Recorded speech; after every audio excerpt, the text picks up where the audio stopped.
As-tu déjà eu l'impression que ta voiture te déteste? Que tu fais tout comme il faut, mais elle tombe quand même en panne. Elle fuit de l'huile, surchauffe, vibre sans raison et chaque passage chez le mécano ressemble à un nouvel épisode d'horreur. Et tu sais ce qu'il y a de pire? C'est que pendant que tu te bats avec la tienne, il y a des voitures identiques qui dépassent les 300 000 km comme si de rien n'était. Sans pleurnicherie, sans drame, sans facture scandaleuse. Ce n'est pas de la chance, ce n'est pas juste la marque et non, ce n'est pas que ta voiture est une mauvaise série. La vérité, c'est qu'il y a des habitudes quotidiennes qui la tuent lentement, même si tu ne t'en rends pas compte. Et il y a aussi des entretiens qui valent de l'or et d'autres qui ne sont que du pipeau. Aujourd'hui, on va t'expliquer pourquoi ta voiture tombe en panne sans raison apparente, quelles sont les choses que tu fais tous les jours qui la détruisent et, surtout, comment en prendre soin pour qu'elle dure des années sans que cela ne te coûte une fortune. Si tu conduis tous les jours, si tu adores ta voiture ou si tu détestes simplement donner de l'argent au garage, cette vidéo est faite pour toi. Imagine que tu as deux voitures identiques, même marque, même modèle, même année. L'une atteint sans problème les 300 000 km tandis que l'autre commence à avoir des soucis des 50 000.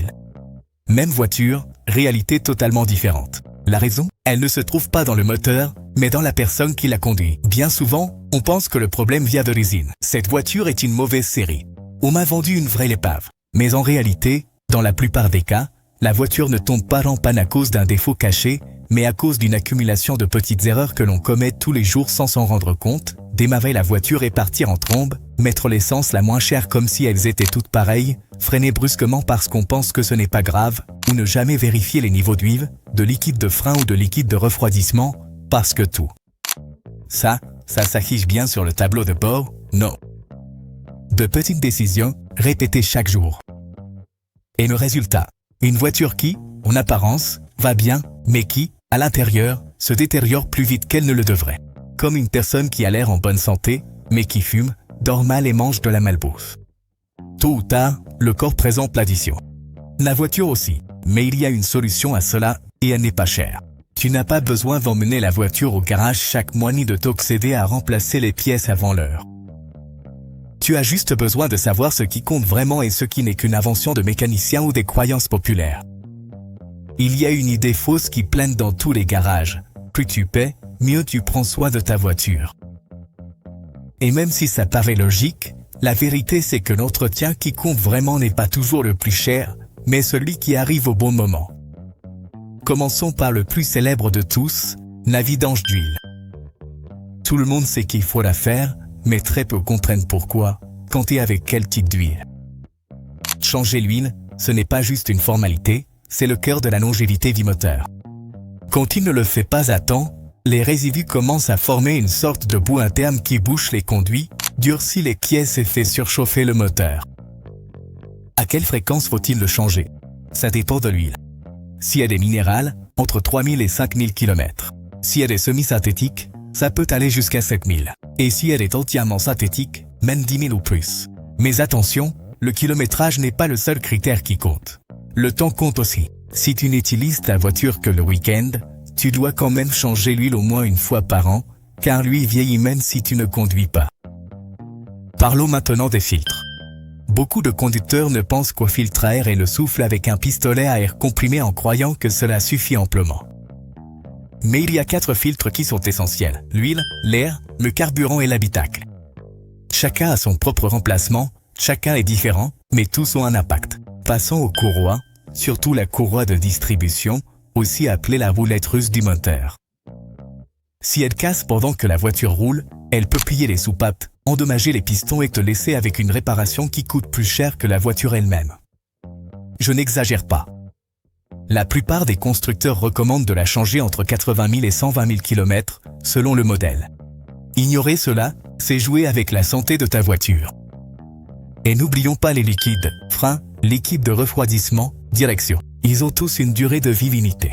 Si tu les négliges, ils peuvent bouillir, s'oxyder ou perdre leur viscosité. Les changer coûte peu, réparer les dégâts causés par leur négligence, beaucoup plus. Enfin, l'alignement et l'équilibrage. Ce n'est pas seulement pour que les pneus ne paraissent pas de travers. Un mauvais alignement use les pneus de façon irrégulière et ça fait qu'ils durent moins de la moitié du temps prévu. En plus, cela peut affecter la suspension, le volant et même la direction de la voiture. Ces entretiens ne sont pas optionnels, Ce ne sont pas des luxes, c'est le minimum pour que ta voiture respire, roule et vive de longues années.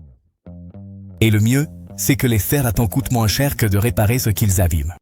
Dans chaque ville, il y a un garage où, dès que tu arrives, on t'accueille avec une liste de choses urgentes à faire tout de suite sur ta voiture, le nettoyage du moteur, le diagnostic préventif, la lubrification de la climatisation, le changement des bougies, même si la voiture ne présente aucun problème.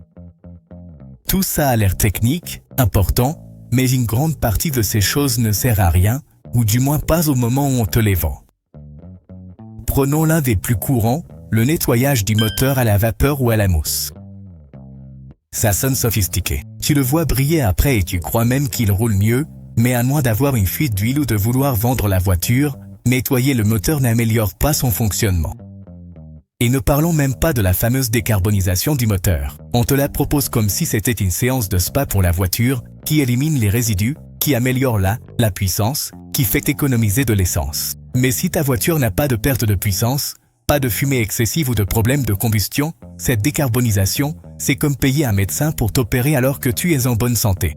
Autre piège fréquent, les changements prématurés. Il y a des mécaniciens qui te disent de changer les plaquettes de frein alors qu'elles ont encore la moitié de leur durée de vie, ou de remplacer les amortisseurs juste parce que la voiture rebondit un peu dans les trous, mais beaucoup de ces composants ont une certaine marge, et changer quelque chose qui fonctionne encore, c'est jeter de l'argent par anxiété ou par ignorance.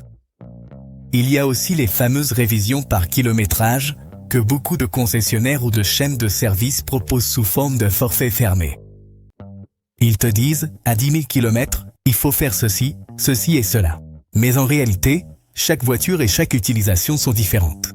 Et attention au diagnostic électronique sans symptômes clairs. Parfois, on te le propose comme un diagnostic préventif, mais si la voiture n'a aucun voyant allumé ni comportement étrange, il y a de fortes chances que le scan ne révèle rien, ou pire, qu'il affiche des erreurs anciennes qui n'existent plus.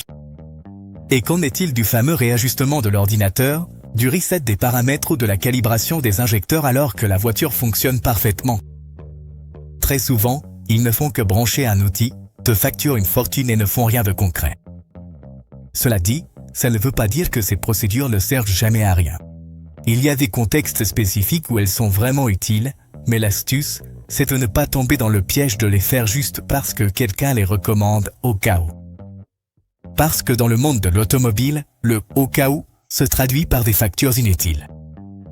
Beaucoup de voitures ne meurent pas à cause d'accidents, elles meurent à cause de la routine, à cause d'habitudes si petites, si automatiques, qu'on les répète sans y penser.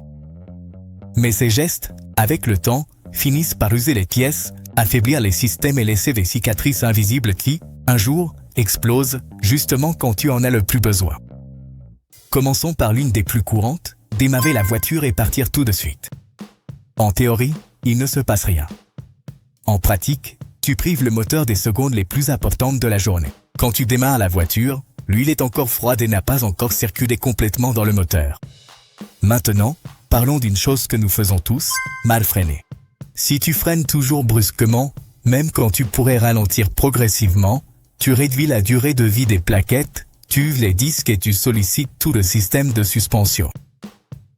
Et l'autre face de la médaille, accélérer brusquement à froid. Beaucoup le font par habitude, d'autres par impatience. Mais quand le moteur est froid, le forcer avec des coups d'accélérateur l'use de l'intérieur.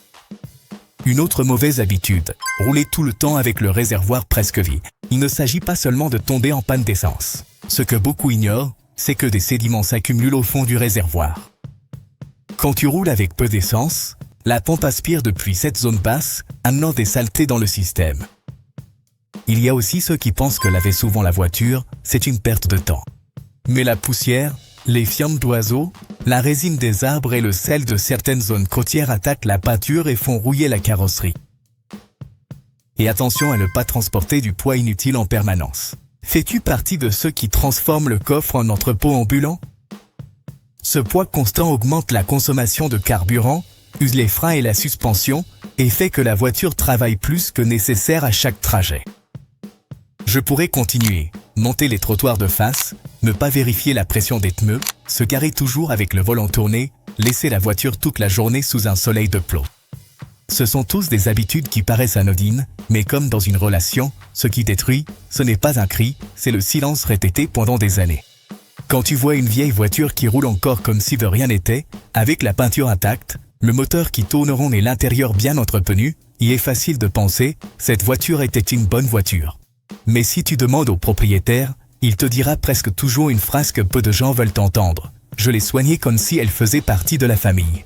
Savais-tu que beaucoup des voitures qui atteignent 300 000, voire 500 000 km, ne sont pas des voitures de luxe, ni même de marque premium. Ce sont des voitures ordinaires. Corolla, Civic, Sentra, Hilux, Disney. Ce qu'elles ont en commun, ce n'est pas le logo, c'est le propriétaire. Et cela s'applique même aux voitures plus économiques.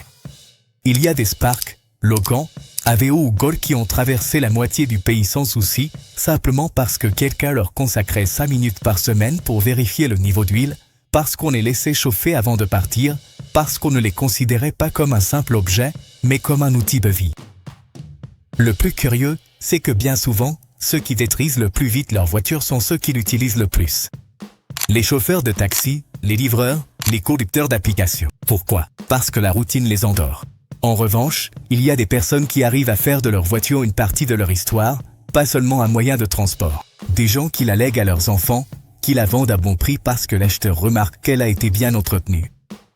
Et maintenant, je te demande, tu veux que ta voiture dure, qu'elle ne te laisse pas tomber quand tu en as le plus besoin, qu'elle ne te vide pas les poches en réparation que tu aurais pu éviter? Alors, il ne s'agit pas de changer de marque. Il s'agit de changer de mentalité, parce que ta voiture n'est pas juste un objet. C'est le compagnon silencieux de tous tes trajets, tes voyages, tes urgences et tes rêves. Et elle mérite que tu la traites comme telle.